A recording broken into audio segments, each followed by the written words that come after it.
Hello, प्रणाम दीदी। जय गुरुदेव। दीदी आवाज ठीक आ रही है? जी बिल्कुल क्लियर। आज हम अखंड ज्योति जनवरी 2022 का एक लेख पढ़ रहे हैं। पाखंड खंडन करने को जब चले गुरु नानक देव।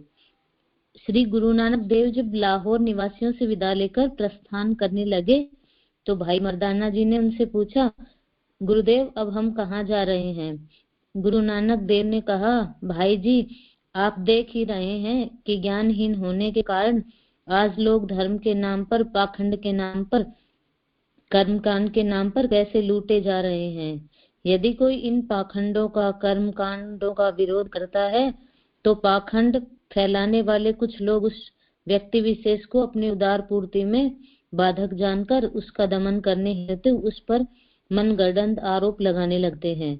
गुरु नानक देव बोले, जैसे कि मेरे बारे में भी यह प्रचारित किया गया कि मैं अधार्मिक हूँ, कुमार्गी हूँ आदि।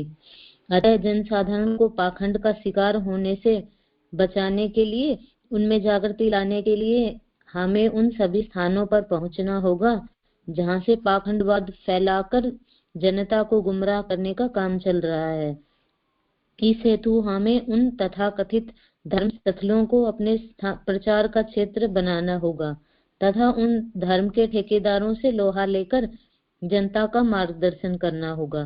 तब मर्दाना जी बोले, परंतु गुरुदेव जी हम तो अकेले हैं तथा निहत्थे भी हैं, फिर हम उन लोगों का सामना कैसे कर पाएंगे भला?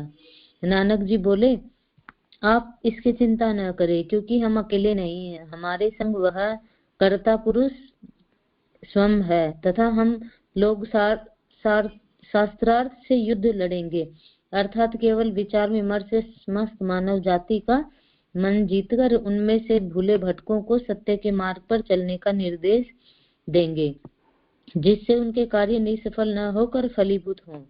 लोग धर्म के वास्तविक स्वरूप को पहचान सकें और उसे अपने जीवन में जी सकें।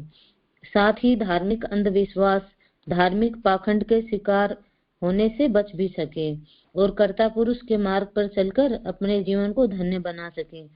बस हमारा यही वास्तविक लक्ष्य है।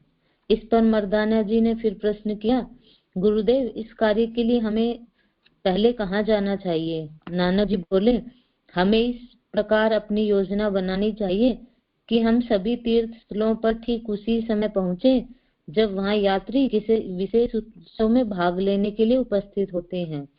इस प्रकार वहां पर एकत्रित भीड़ को संबोधित करने में हमें आसानी होगी तथा हमारा संदेश, कर्ता पुरुष का दिव्य संदेश, धर्म का वास्तविक संदेश, वास्तविक स्वरूप वहां से दूर दूर पहुंच जाएगा, प्रसारित हो जाएगा, क्योंकि वहां पर भिन्न भिन्न स्थानों से आकर लोग जमा होते हैं, एकत्रित होते हैं। तब भाई मर्दाना जी ने कहा, हाँ गुरुदेव आप ठीक ही कहते हैं, पर पहले कहाँ चला जाए? नानक जी ने कहा, कुछ दिनों में बैसाखी के अवसर पर हरिद्वार में कुंभ का मेला लगने वाला है। वहां पर श्रद्धालु तीर्थयात्री पवित्र गंगा में स्नान करने के लिए दूर दूर से आएंगे, अतः हमें वहीं पहुंचकर इस अवसर का लाभ उठाना चाहिए। मर्दाना जी प्रसन्न हुए, बोले, हाँ गुरुदेव यही उचित रहेगा। इस प्रकार हरिद्वार को अपनी मंजिल मानकर जनमानस को कर्ता पुरुष का दिव्य संदेश सुनाने व पाखंड खंडन करने को गुरु नानक देव चल पड़े। हरिद्वार पहुंचने पर उनकी मुलाकात अनेक तीर्थयात्रियों से हुई, जो भारत के विभिन्न स्थानों से अपनी आस्था की पुकार के वशीभूत होकर हरिद्वार के कुंभ क्षेत्र में एकत्रित हुए थे। उनमें से अनेकों के मन में अनेक जिज्ञासाएं थी, परंतु उनका सम्यक समाधान करने वाला वहां कोई दिखाई नहीं पड़ता था। गुरु नानक देव जी ने ऐसे ही एक स्थान पर अपना डेरा बसाया और वहां पर श्रद्धालुओं को समरसता व ईश्वर प्राप्ति के मार्ग का संदेश देना प्रारंभ किया।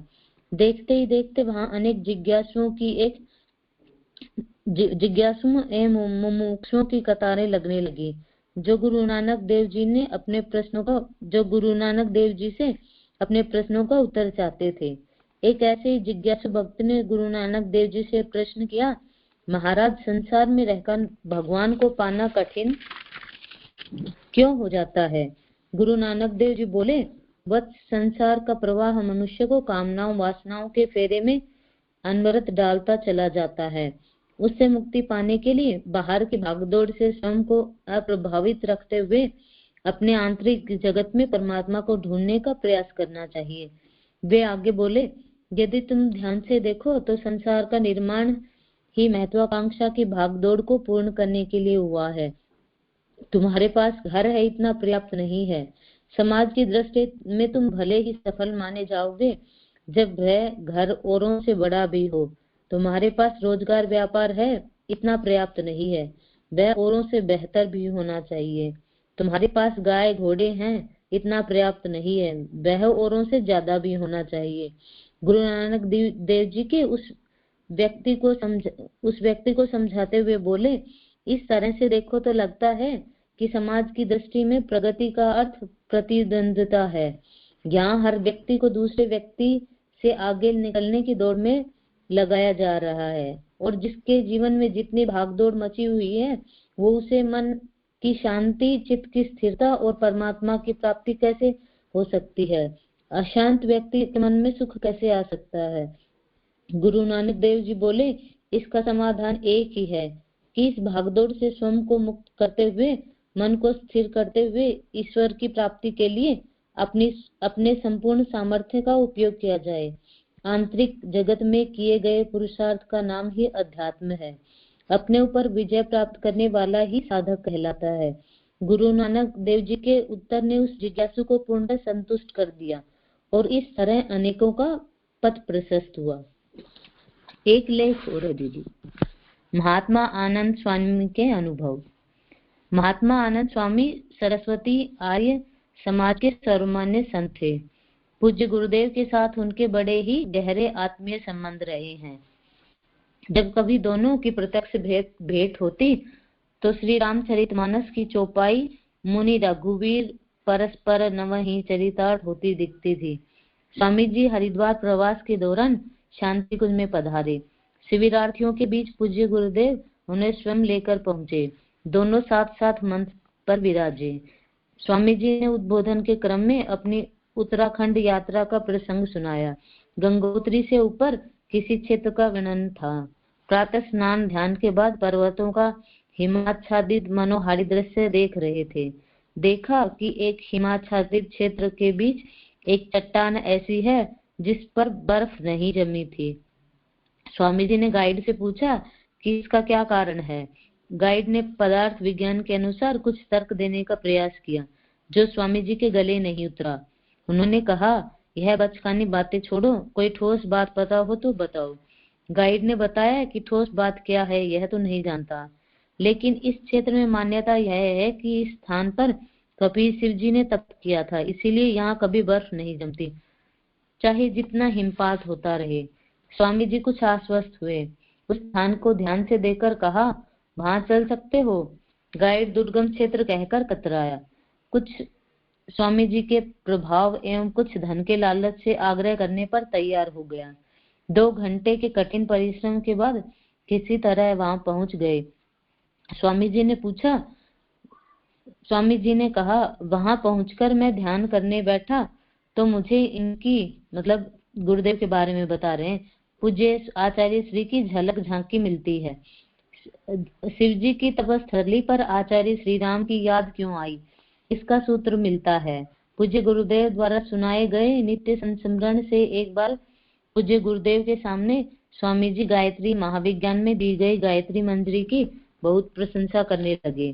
स्मरणीय है कि गायत्री मंजरी में शिव पार्वती संवाद के रूप में गायत्री विद्या का गूढ़ विवेचन किया गया है। महाविज्ञान का 3रा खंड इसी की व्याख्या के रूप में है।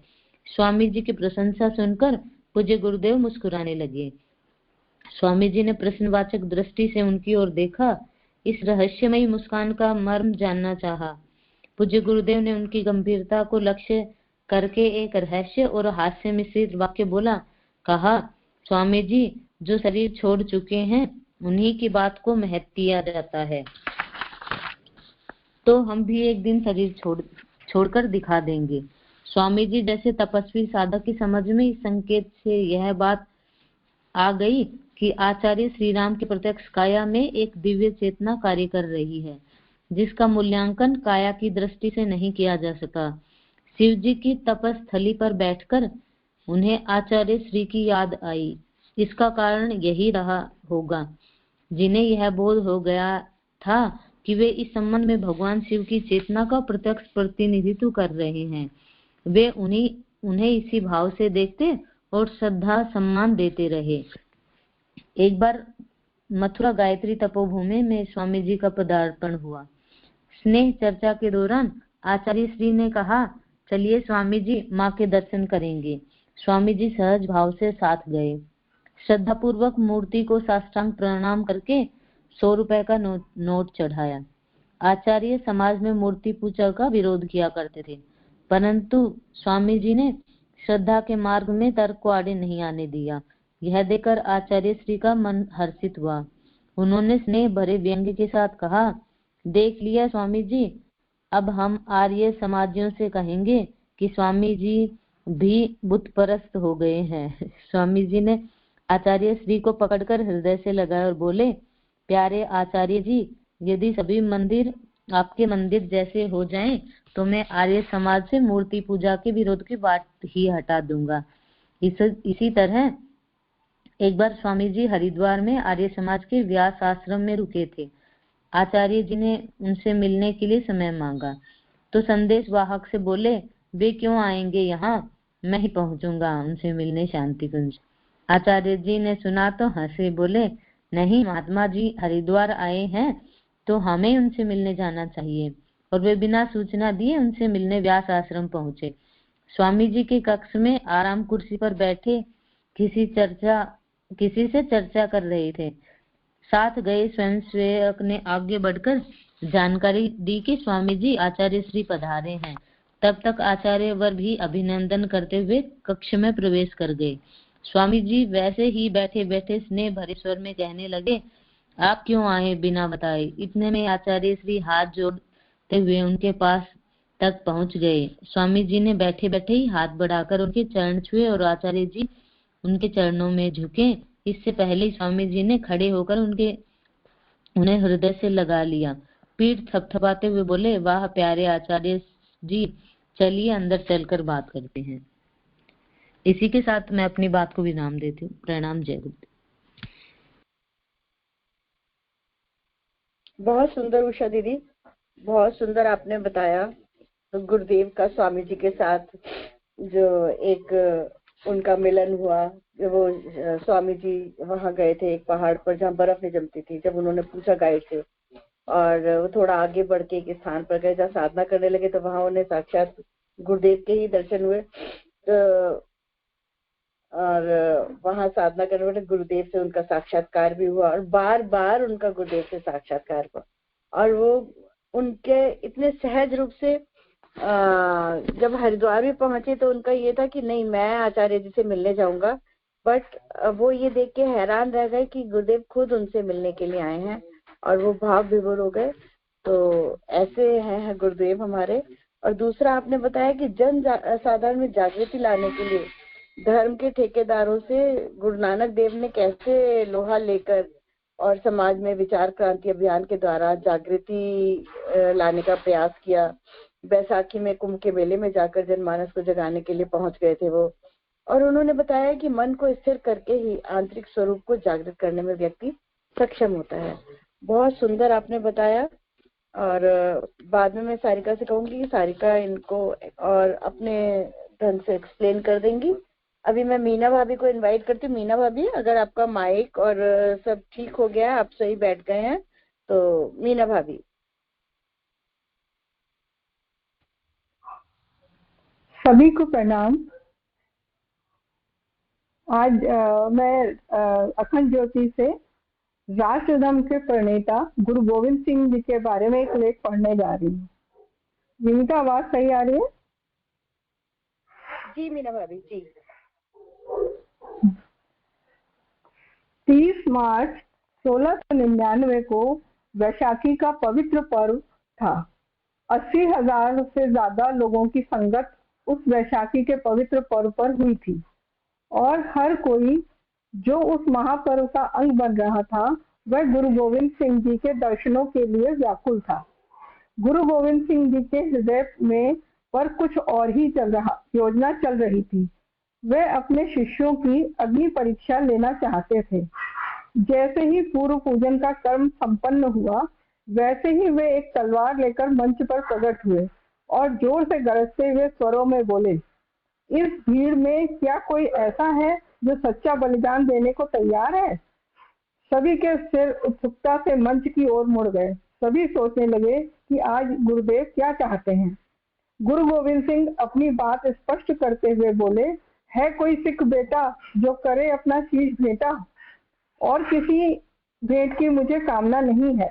अपनी बात को आगे बढ़ाते हुए वे बोले, ना मुझे साथी चाहिए, ना पैसा चाहिए, ना शस्त्र चाहिए, ना दौलत चाहिए। यदि किसी को कुछ देने का मन है तो वो सच्चे बलिदानी का सिर चाहिए। उनका ऐसा कहना था कि भरी सभा में सन्नाटा छा गया और अभी हजारों लोगों के कोलाहल का स्वर गूंज रहा था, वहां यकायक नीरवता व्याप्त हो गई। ऐसे में लाहौर का एक युवक दयाराम खड़ा हुआ और गोविंद सिंह उसका हाथ पकड़कर तंबू के भीतर ले गए। अंदर से तलवार चलने की आवाज आई। बाहर खड़े लोगों ने देखा कि खून की धारा बह निकली है। गुरु गोविंद सिंह फिर बाहर आए और बोले, मेरी कृपाण अभी 4 प्यारों की कुर्बानी और मांगती है। उनका इतना कहना था कि दिल्ली के धर्मदास, गुजरात के मोहकमचंद, कर्नाटक के साहिब चंद और पुरी के हिम्मत राम अपने गुरु के वचनों की रक्षा करने के लिए आगे आए। सत्य तो यह था कि गुरु गोविंद सिंह को उनके प्राणों की प्यास नहीं थी। वे उनका लहू नहीं चाहते थे। वो तो उनकी परीक्षा थी। परीक्षा यह देखने के लिए थी कि राष्ट्र की रक्षा के लिए, संस्कृति की रक्षा के लिए बिना किसी शर्त के, बिना किसी कामना के अपने जीवन का बलिदान दे देने का साहस किसमें है। वे पांचों जीवित थे, खून नकली था। वो पांचों पंच प्यारे कहलाए। उस दिन से इस राष्ट्र की सौभाग्यशाली भूमि पर खालसा पंथ का उदय हुआ। भक्ति के साथ शक्ति का उदय हुआ, पवित्रता के साथ प्रखरता का उदय हुआ, विवेक के साथ वेदना का उदय हुआ।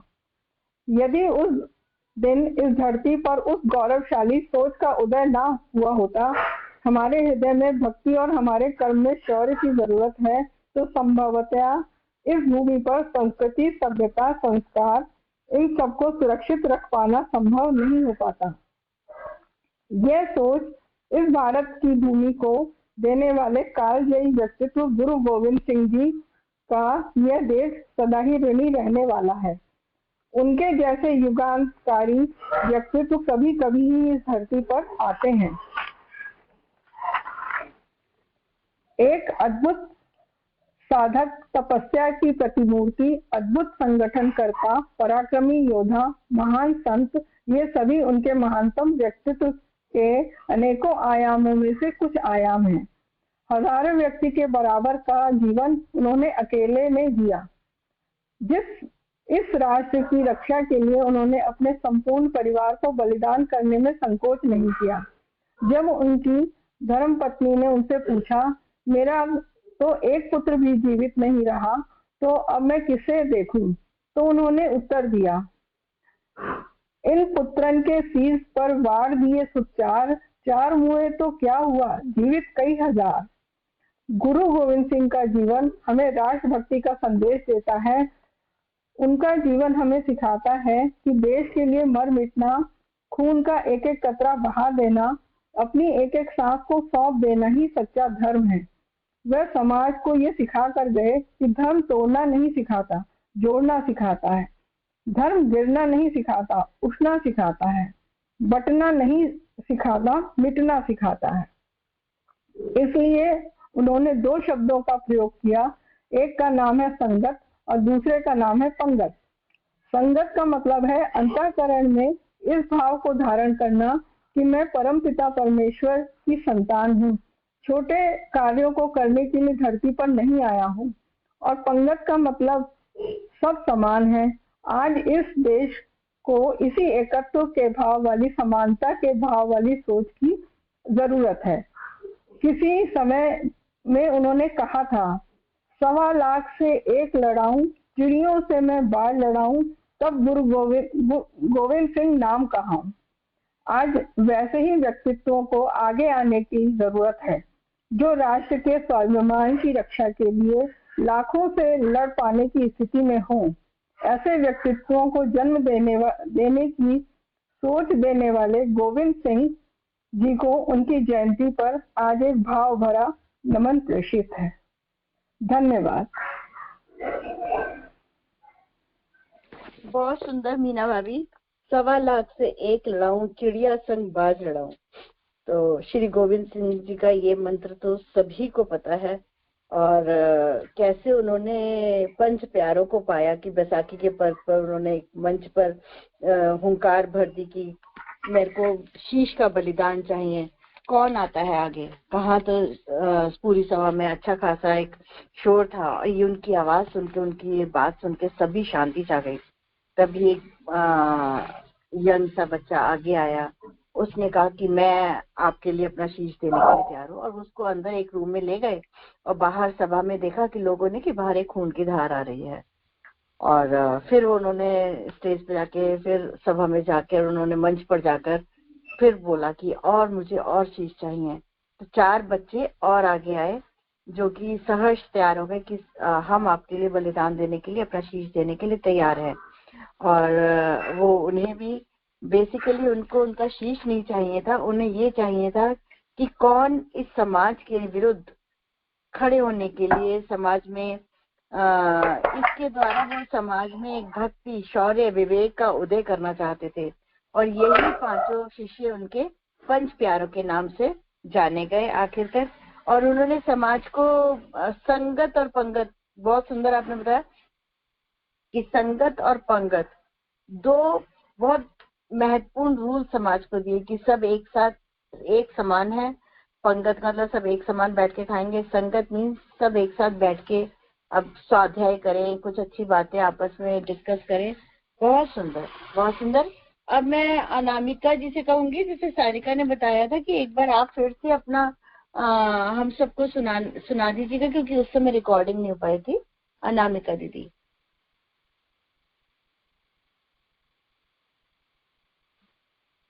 जय गुरुदेव, सभी को प्रणाम। मैं एक बार फिर पढ़ती हूँ। ये बहुत अच्छा टॉपिक है। निराशा को पास फटकने न दे, जीने का आनंद उत्साह से मिलेगा।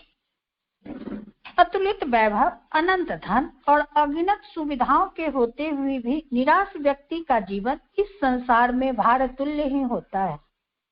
निराशा महाव्याधि है जो व्यक्ति की संपूर्ण आध्यात्मिक तथा मानसिक शक्तियों को नष्ट करके रख देती है। निराशा को शास्त्रों में पाप बताया गया है। निराश व्यक्ति अपने कर्तव्यों की भी अनिच्छा तथा हीनता की भावना से देखते हैं। फलस्वरूप उनके जीवन में किसी तरह की सुंदरता का, संपन्नता का उदय नहीं हो पाता। मनुष्य की जिंदगी निराशा के अंधियारे में नष्ट कर डालने की वस्तु नहीं है। जीवन एक साहसपूर्ण अभियान है। उसका वास्तविक आनंद संघर्षों में है। निराशा और कुछ नहीं, मौत है।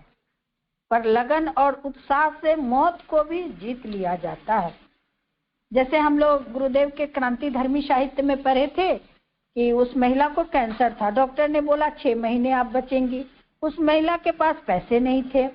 महिला ने क्या की कि उपकरण खरीदी और वो सेवा में जुट गई कि मैं किसी अगले को कैंसर से मरने नहीं दूंगी। और वो महिला भूल गई कि मुझे कैंसर है। जब 6 महीने 8 महीने बीत गए तब उसको ध्यान आया कि मुझे तो कैंसर था। डॉक्टर ने 6 ही महीने बोला। जब वो जांच कराई तो उसमें कैंसर का नामो निशान नहीं था। तो ये होती है मौत पर विजय पाने का तरीका। उनके पास इतना साहस था, लगन था कि उन्होंने मौत को भी जीत लिया। परमात्मा ने हमें इसलिए नहीं पैदा किया कि हम पग पग पर विवेचताओं पर आंसू बहाते फिर। हमें सिंह पुरुषों की तरह जीना चाहिए, उत्साह पूर्वक जीना चाहिए। रात और दिन की तरह मनुष्य के जीवन में आशा निराशा के क्षण आते जाते रहते हैं। आशा जहाँ जीवन में संजीवनी शक्ति का संचार करती है, वहाँ निराशा मनुष्य को मृत्यु की ओर ले जाती है। निराशा का बहुत कुछ कारण होता है। यथार्थ को स्वीकार न करना, अपनी कल्पना और मनोभावों की दुनिया में रहना। यह ठीक है कि मनुष्य की कुछ अपनी भावनाएं, कल्पनाएं होती हैं, किंतु सारा संसार वैसा ही बन जाएगा यह संभव नहीं होता। जीवन जैसा है उसी रूप में स्वीकार करने पर ही यहाँ जीवित रहा जा सकता है। ऐसा हो ही नहीं सकता कि जीवन रहे और मनुष्य की विपरीतताओं का सामना न कर। ऐसा तो होता है ना कि हम लोग के जीवन में संघर्ष तो आएगा ही। उद्धार का एक ही मार्ग है, उठिए और जीवन पथ की कठोरताओं को स्वीकार कर आगे बढ़िए। बहुत से व्यक्ति अपने बीते हुए जीवन की गलतियां, अपमान, हानि, पीड़ाओं का चिंतन करके निराश हो जाते हैं और कई भविष्य के खतरों की कल्पना करके अवसादग्रस्त हो जाते हैं। यह दोनों ही स्थितियां मानसिक अस्वस्थता के चिन्ह हैं। जो बातें हो चुकी, जो घटनाएं बीत गई, उन पर विचार करना, उन्हें स्मरण करना उतनी ही बड़ी भूल है जितना गड़े मुर्दे उखाड़ना।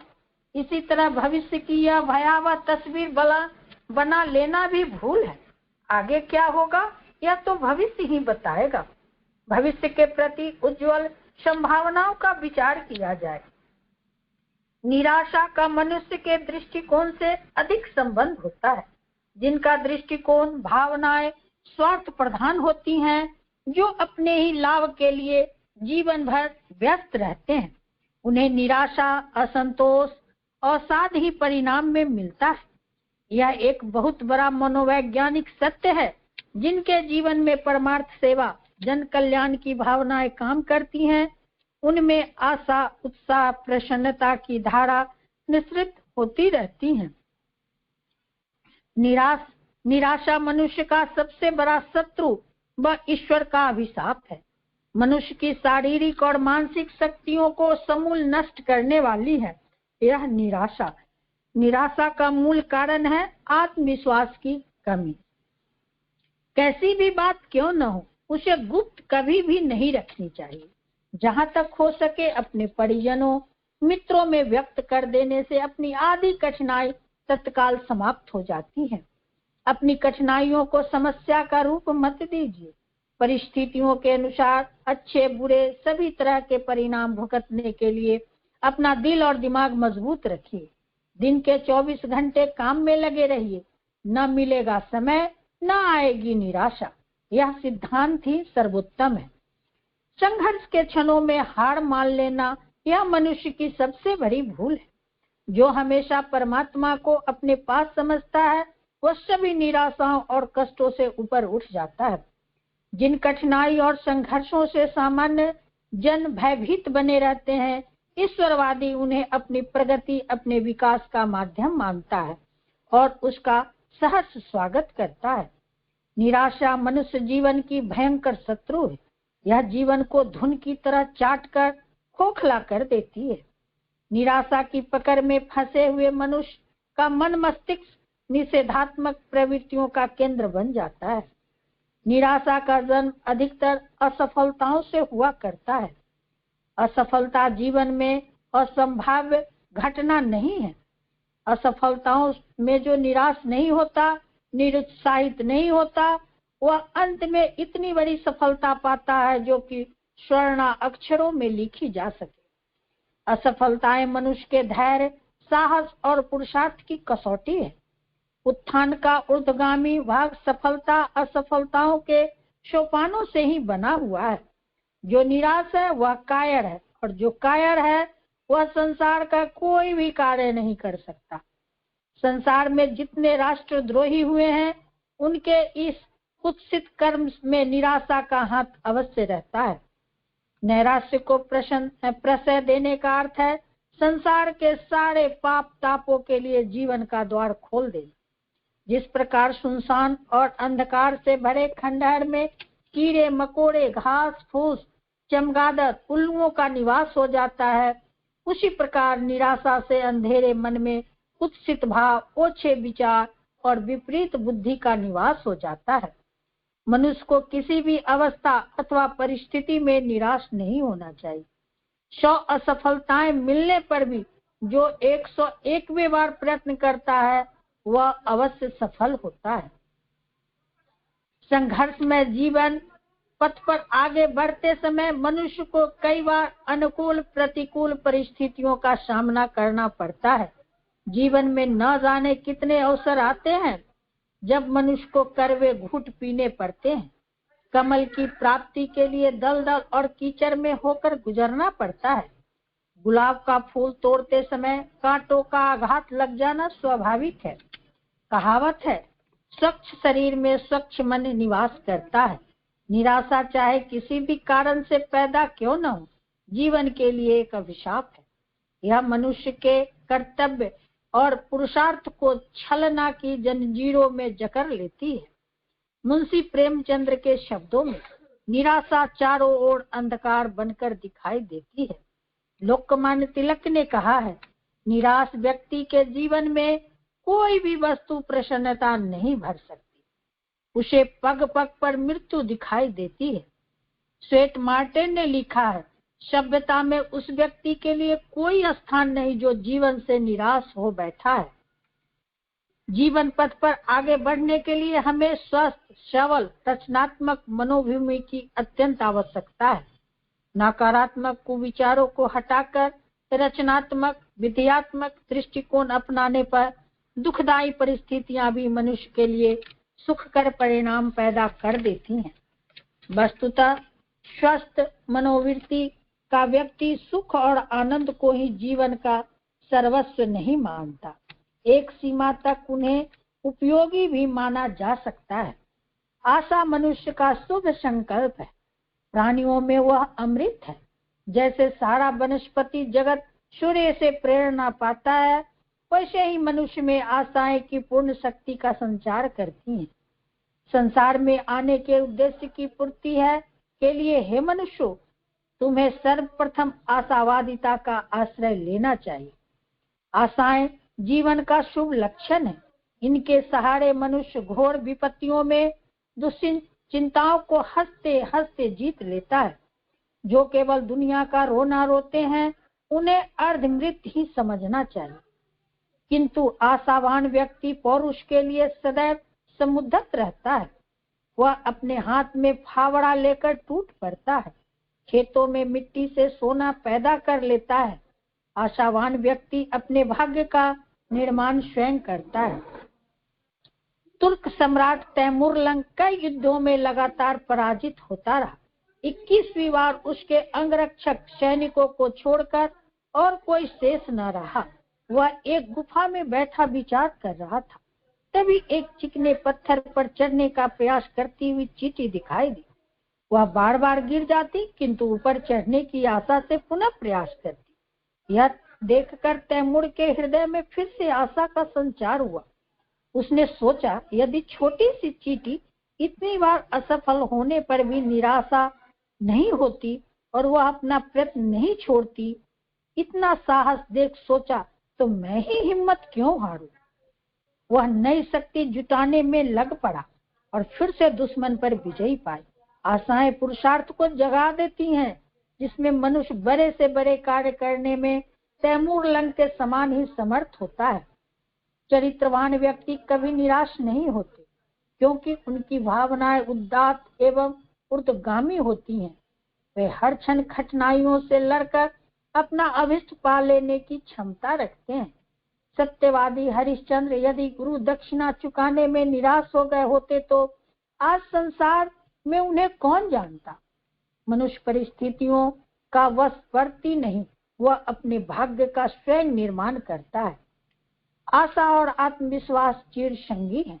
समुद्र में लहरें स्वाभाविक हैं। दीप शिखा का प्रकाश से अटूट संबंध है। अग्नि में उष्मा होगी। आशावादी व्यक्ति का आत्मविश्वासी होना भी अवश्यंभावी है। आत्मविश्वास से आंतरिक शक्तियां जागृत होती हैं। इन शक्तियों को वह जिस कार्य में जुटा दे, वही आश्चर्यजनक सफलता दिखाई देने लगेगी। संपूर्ण मानसिक चेष्टाओं से किए हुए कार्य प्राय असफल नहीं होते, किंतु निराश एवं मानवीय दुर्गुण है जो बुद्धि को भ्रमित कर देता है, मानसिक शक्तियों को लुंज पुंज कर देता है।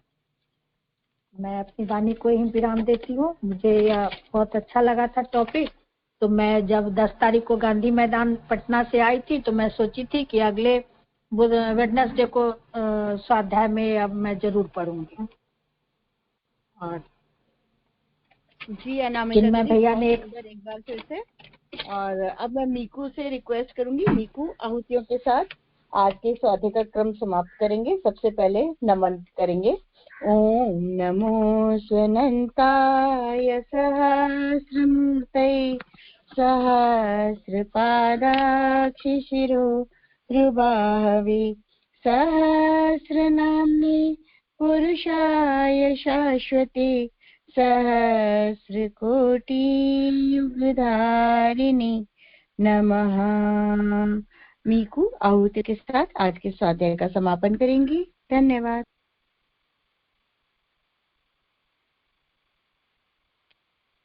सभी को प्रणाम। आइए हम सब मिलकर गायत्री मंत्र की 5 मंत्राहुति डालेंगे और महामृत्युंजय मंत्र की 5 मंत्राहुति डालेंगे। ओम भूर्भुवः स्वः तत्सवितुर्वरेण्यं भर्गो देवस्य धीमहि धियो यो नः प्रचोदयात् स्वाहा। इदं गायत्री इदं न मम। ओम भूर्भुवः स्वः तत्सवितुर्वरेण्यं भर्गो देवस्य धीमहि धियो यो नः प्रचोदयात् स्वाहा। इदं गायत्री इदं न मम। ओम भूर्भुवः स्वः तत्सवितुर्वरेण्यं भर्गो देवस्य धीमहि धियो यो नः प्रचोदयात् स्वाहा। इदं गायत्री इदं न मम। ओम भूर्भुवः स्वः तत्सवितुर्वरेण्यं भर्गो देवस्य धीमहि धियो यो नः प्रचोदयात् स्वाहा। इदं गायत्री इदं न मम।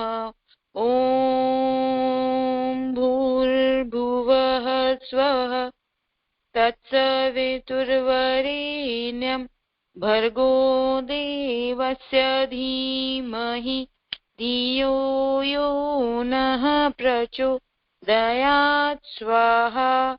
इदं गायत्री इदं न मम। महामृत्युंजय मंत्र की 5 मंत्राहुति। जो भी लोग गंभीर बीमारी से जूझ रहे हैं, शारीरिक रूप से या मानसिक रूप से, वो शीघ्र स्वस्थ हो जाए। सभी के स्वस्थ जीवन, लंबी आयु, खुशहाल जीवन, सद्बुद्धि विवेक से भरा जीवन के लिए ओम त्र्यंबकं यजामहे सुगंधिं पुष्टिवर्धनम् उर्वारुकमिव बन्धनान् मृत्युर्मुक्षीमामृतात् स्वाहा। इदं महामृत्युंजय इदं न मम। ओम त्र्यंबकं यजामहे सुगंधिं पुष्टिवर्धनम् उर्वारुकमिव बन्धनान् मृत्युर्मुक्षीमामृतात् स्वाहा। इदं महामृत्युंजय इदं न मम। ओम त्र्यंबकं यजामहे सुगंधिं पुष्टिवर्धनम् उर्वारुकमिव बन्धनान् मृत्युर्मुक्षीमामृतात् स्वाहा। इदं महामृत्युंजय इदं न मम। ओम त्र्यंबकं यजामहे सुगंधिं पुष्टिवर्धनम् उर्वारुकमिव बन्धनान् मृत्युर्मुक्षीमामृतात् स्वाहा। इदं महामृत्युंजय इदं न मम।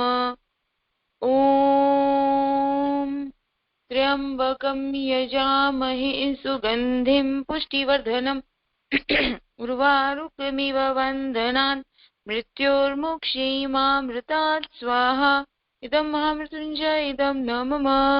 शांति पाठ।